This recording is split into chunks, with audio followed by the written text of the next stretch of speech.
second part of being mindful is the autonomic negative thoughts. So these are thoughts that our mind tends to automatically shift to in certain situations, and they're not healthy for us.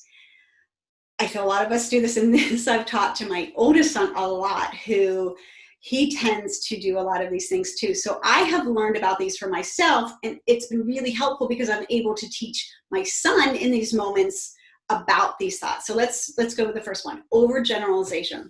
I get the call from school. My son has flipped his lid. He's done something. I have to go pick him up.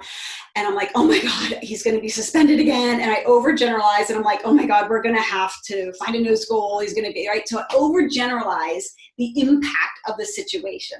Knowing that we tend to do this, we can, at those moments, help ourselves and our kids to say, no, be in the moment. What exactly is the situation? And I'm not going to overgeneralize it. I'm going to focus on the situation at hand. Catastrophizing. So that's a little bit of what I just spoke with, making it so much worse than it actually is. Our minds can do that. It's a way to automatically keep ourselves safe. What if that is happening? We should be prepared. But you know what? In today's society, most of the thoughts we are thinking of, they're really not going to happen. And if I could delete any word in our vocabulary, it's the should have and the could haves.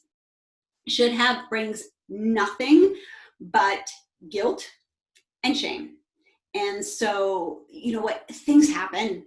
We all make mistakes. And if we keep looking back and say should have and could have, well, we didn't. You know, at that moment, we did what we thought was best, or we did how the best we could in that moment, or we just chose that. Okay, just accepting things instead of beating ourselves up saying we should have, could have. It's just really, really unhealthy, and we can't change the past, right? So the should have, could have are never healthy. Taking things personally. As moms, I feel like we do this a lot, especially, you know, when my kids have behaviors at school, or, I mean, and my youngest son, I think pre-K 3, he pretty much didn't sit down hardly at all. He walked around. I don't think he produced any work. He barely attended. I had to pick him up sometimes early because he couldn't settle for the naps. And I took it personally, like I'm the bad mom because my kid can't. And I knew he had his challenges and we were working on that, but I still took it personally that he couldn't do the things I wanted him to do, or I hoped he could do. And I think we have to stop personalizing some of our kids' challenges, because it doesn't help us, and it doesn't help them as well. So I like this quote about Einstein. The world as we have created it is a process of our thinking.